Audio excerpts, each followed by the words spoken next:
Buenos días, mi nombre es Génesis Páez y yo les voy a hablar sobre los tumores en el intestino delgado.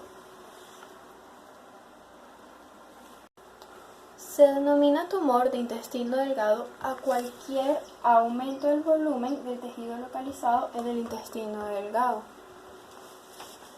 a pesar de que el intestino delgado corresponde al 75% del largo del tubo digestivo y a un 90% de su superficie mucosa.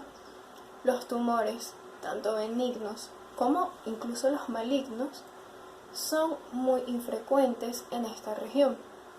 De hecho, en la mayoría de los países industrializados se estima que los tumores en el intestino delgado representan tan solo del 1 al 3% de todos los tumores o de la incidencia de todos los tumores anuales gastrointestinales.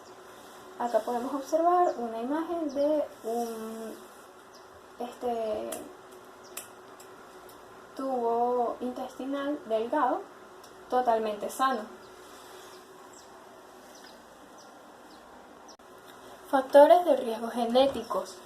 Tenemos poliposis adenomatosa familiar, cáncer colorectal hereditario no polipósico, síndrome de Peutz-Jeghers y la enfermedad de von Recklinghausen.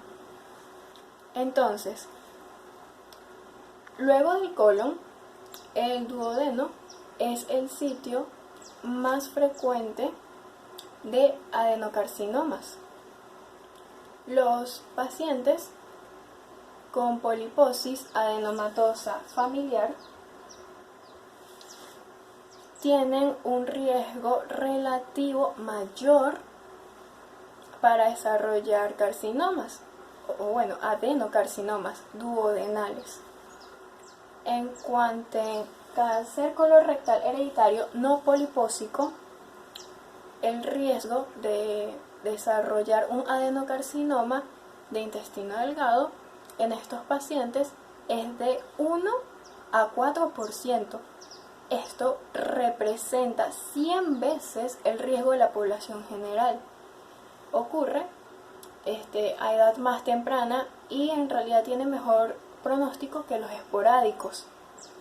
Ahora, el síndrome de Peutz-Jeghers es un trastorno que es muy poco frecuente, en el cual se forman tumoraciones llamadas pólipos en los intestinos.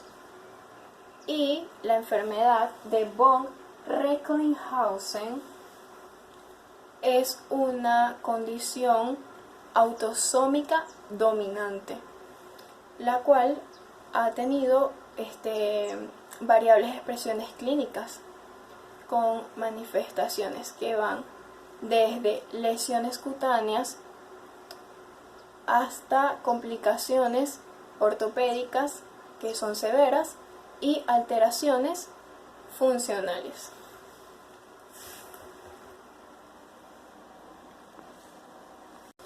Condiciones médicas predisponentes. En estas tenemos dos: enfermedad de Crohn y enfermedad celíaca. La enfermedad de Crohn. La enfermedad de Crohn es una enfermedad inflamatoria intestinal y casi siempre compromete el extremo inferior del intestino delgado y el comienzo del intestino grueso. La colitis ulcerativa es una expresión convexa a esta enfermedad. La causa de esta enfermedad se desconoce. Es una afección que se presenta cuando el sistema inmunitario del propio cuerpo ataca por error y destruye el tejido que está sano en un trastorno autoinmunitario. Cuando las paredes del tubo digestivo permanecen inflamadas, las paredes intestinales resultan engrosadas.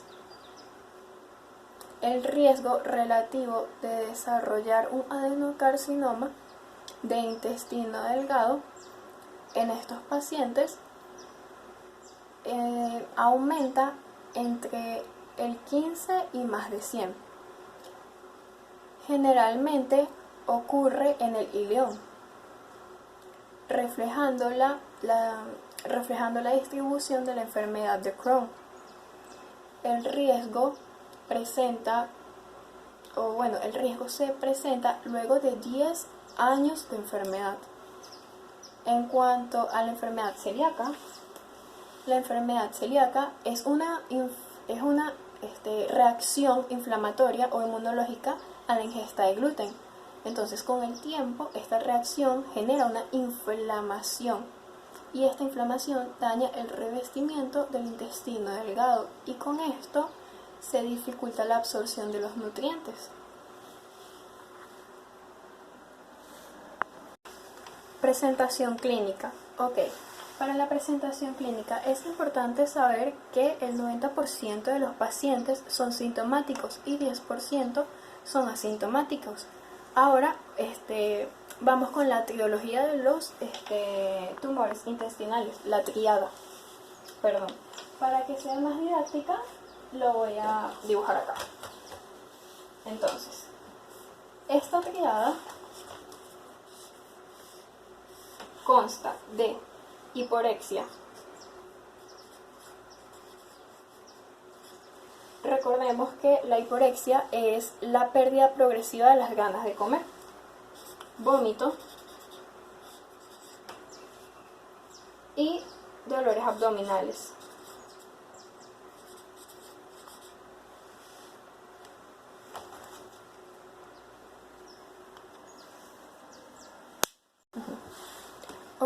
Manifestaciones de la progresión de la enfermedad no urgentes. En esta tenemos dolor abdominal, náuseas y vómitos, obstrucción parcial, síndrome de Koenig, hemorragia digestiva, diarrea y masa tumoral. Entonces, vamos a comenzar con el dolor abdominal. Este generalmente es postgangreal y se manifiesta de forma temprana cuando más alta es la localización. Se acompaña de náuseas y vómitos en estadios más avanzados.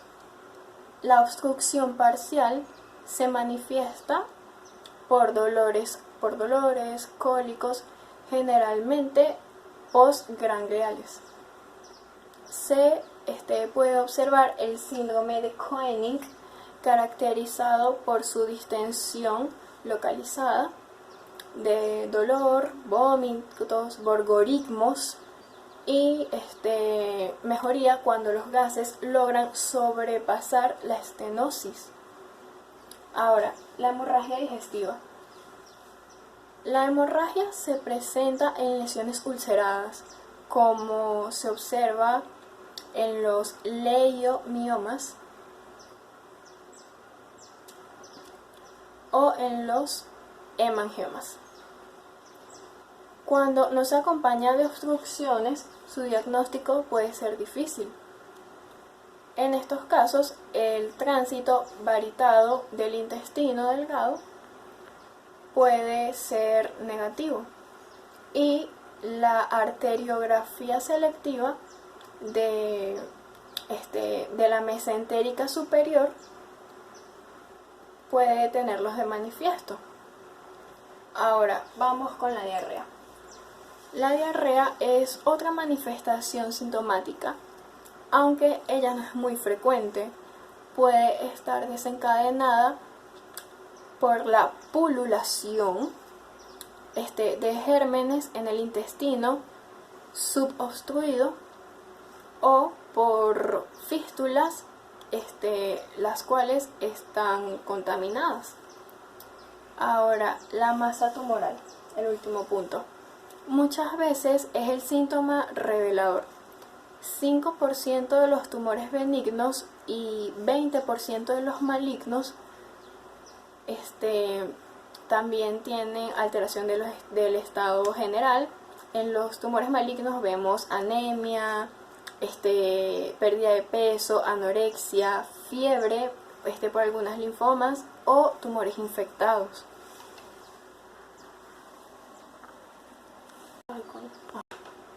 Ok, en las manifestaciones de urgencia tenemos obstrucción intestinal. La obstrucción intestinal se da por la reducción de la luz intestinal, o sea, por su tamaño, y en algunos casos por invaginación del tumor, que actúa como cabeza por el mismo intestino. Ok, tenemos complicaciones frecuentes en los mitomas y en el síndrome de Peter-Hegseth, el que mencionamos anteriormente. La estenosis frecuentemente es muy marcada y las manifestaciones de obstrucción son tardías, dado que el contenido intestinal en el intestino delgado es líquido. Ok, ahora el segundo, hemorragia. La hemorragia es muy poco frecuente, pero puede llegar a dar cuadros graves. Y por último tenemos la perforación. La perforación se manifiesta con un neumoperitoneo y da lugar a síntomas de contaminación intestinal localizados o generalizados según vaya siendo la evolución.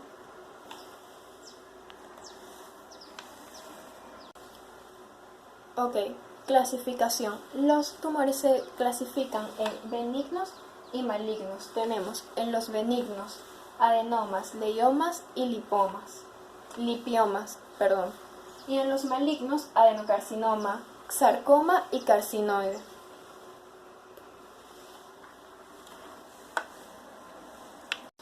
Tumores benignos. Los adenomas. Un adenoma es un tumor benigno cuya característica o se parece mucho a una glándula. Aunque los adenomas son benignos, con el tiempo encuentran formarse y volverse malignos, en cuyo caso se denominan adenocarcinomas.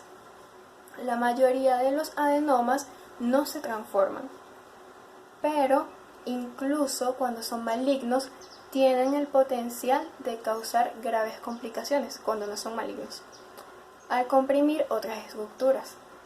Es como un efecto de masa.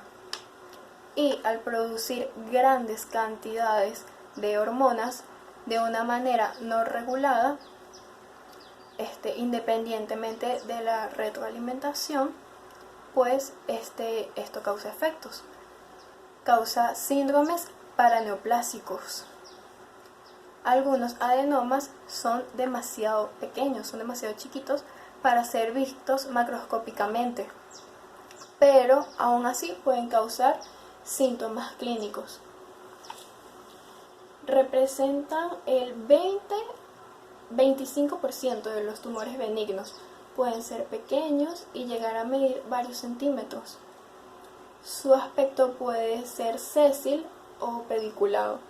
Estructuralmente pueden ser tubulares, tubovellosos o vellosos.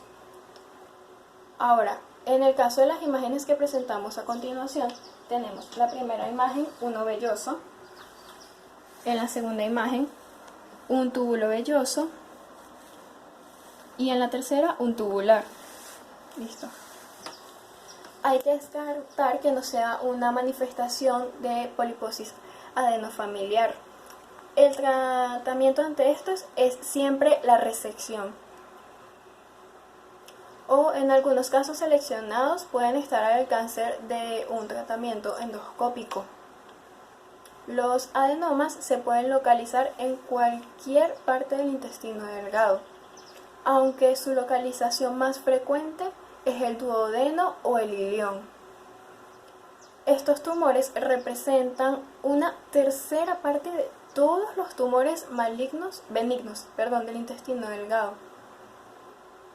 Los adenomas vellosos son menos frecuentes, pero suelen localizarse en la segunda porción duodenal y en general son sésiles, de mayor tamaño y con signos de degeneración maligna, en un 40 a 45% más o menos de los casos en el momento del diagnóstico. Ahora, leiomiomas. Son los segundos tumores benignos más frecuentes del intestino y suelen hallarse en cualquier localización. Ellos inciden por igual en ambos sexos, tanto masculinos como femeninos, y suelen diagnosticarse en edades avanzadas por síntomas de obstrucción intestinal, hemorragia. Recuerden que los mencionamos anteriormente, estos dos síntomas, estos signos. Este término hace referencia a un tumor benigno que se origina en las células del músculo liso. Es un tumor benigno del músculo liso constituido por células y cantidades variables de tejido fibroso y matriz colágena. Hablando histológicamente, estos son células uniformes de músculo liso que se desarrollan en forma de remolino, de las cuales las mitosis son muy raras.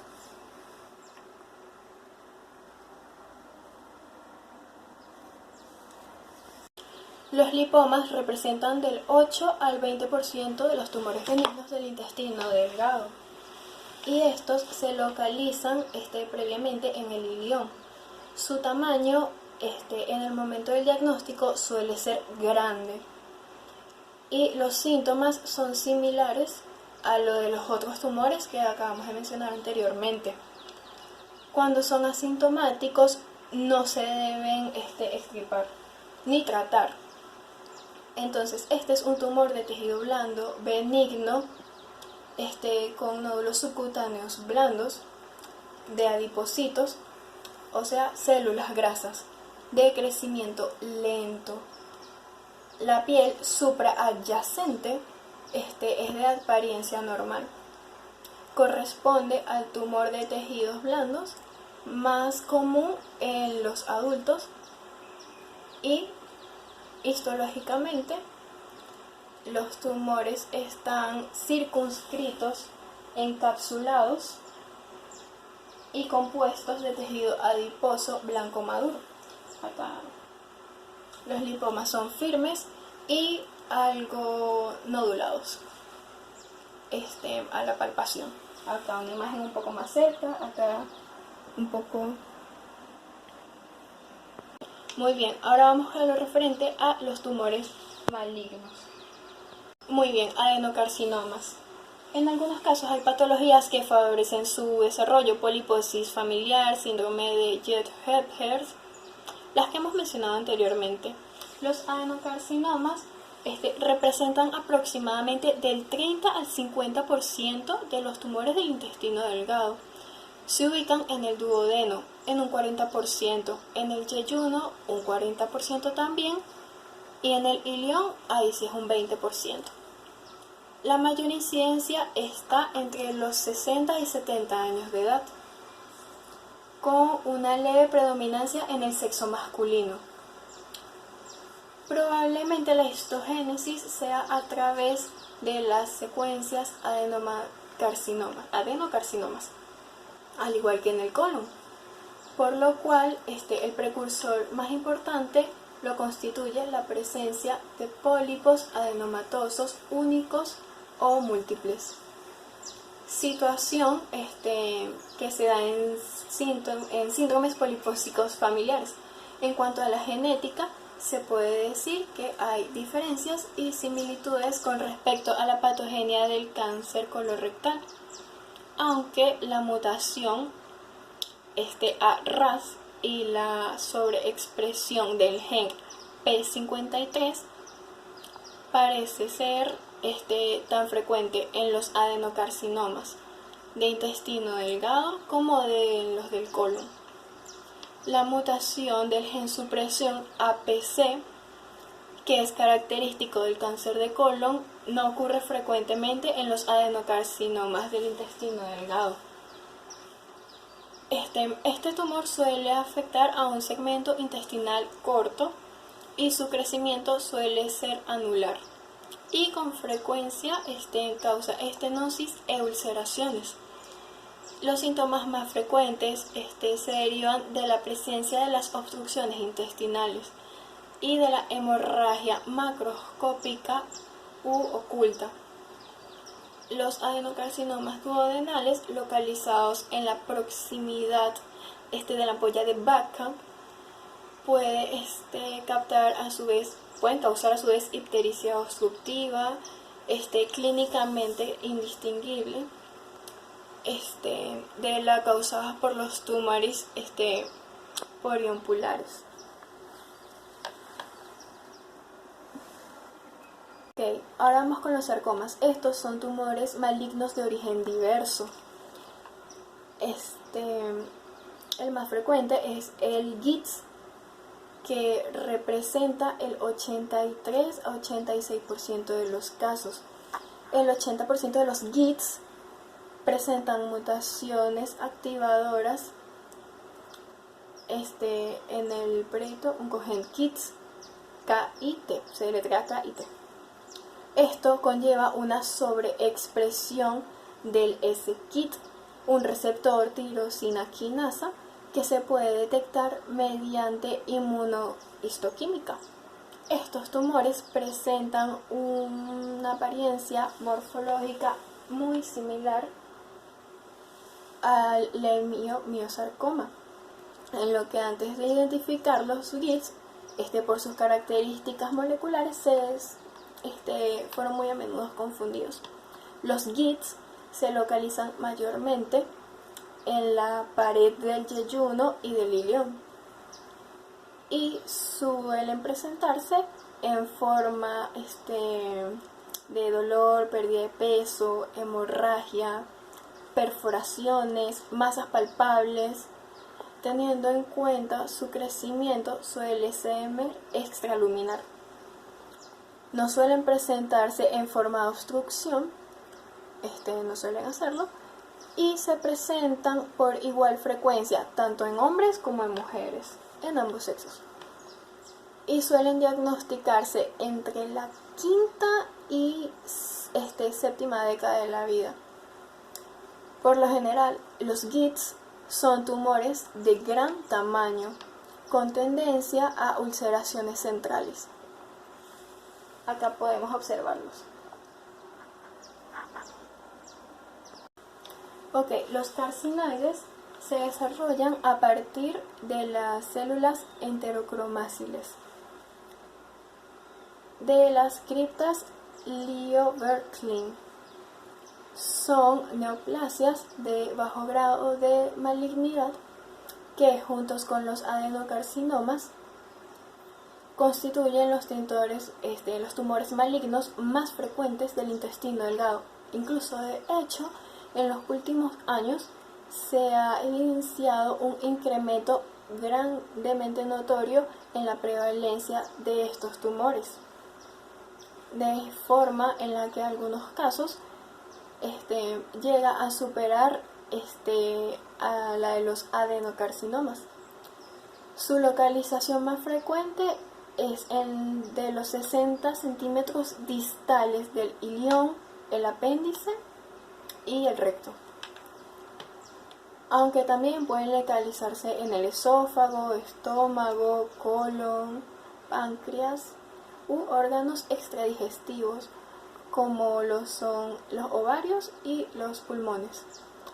Se caracteriza por tener un tamaño pequeño, su localización es preferente en la submucosa y por un potencial de multifocalidad que se presenta en un 30% de los casos.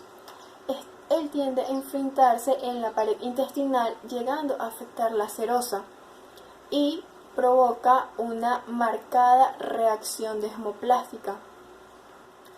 Pueden adoptar una forma polipoide y microscópicamente se caracterizan por una proliferación de las células pequeñas uniformes, con núcleos redondos hipercromáticos y citoplasmas granulares que ellos se van a teñir con anticuerpos dirigidos contra componentes de los grandes de los gránulos de neurosecreción, como la cromotogranina. Las localizaciones en apéndices y rectos por muy rara vez metastatizan, mientras que en el intestino delgado sí pueden hacerlo fundamentalmente en porción a su tamaño o en relación a su tamaño. Dado su pequeño tamaño, los tumores carcinoides suelen ser asintomáticos. Por ello, su diagnóstico a menudo suele ser causal, por localización apendicular. En otras ocasiones, el diagnóstico se realiza a partir del estudio de un dolor abdominal que es recurrente, de origen incierto y de la evolución del mismo. En un 25% de los casos puede presentarse en forma de obstrucción, pero intermitente. Este cuadro es secundario o puede ser secundario al crecimiento intrahumoral del tumor, pero a menudo es debido a la distorsión y la distensión del mesenterio. Esto provocado por la invasión tumoral y la respuesta desmoplástica. El síndrome de carcinoide tiene un lugar como la consecuencia de la liberación de sustancias vasoactivas. Muchas gracias.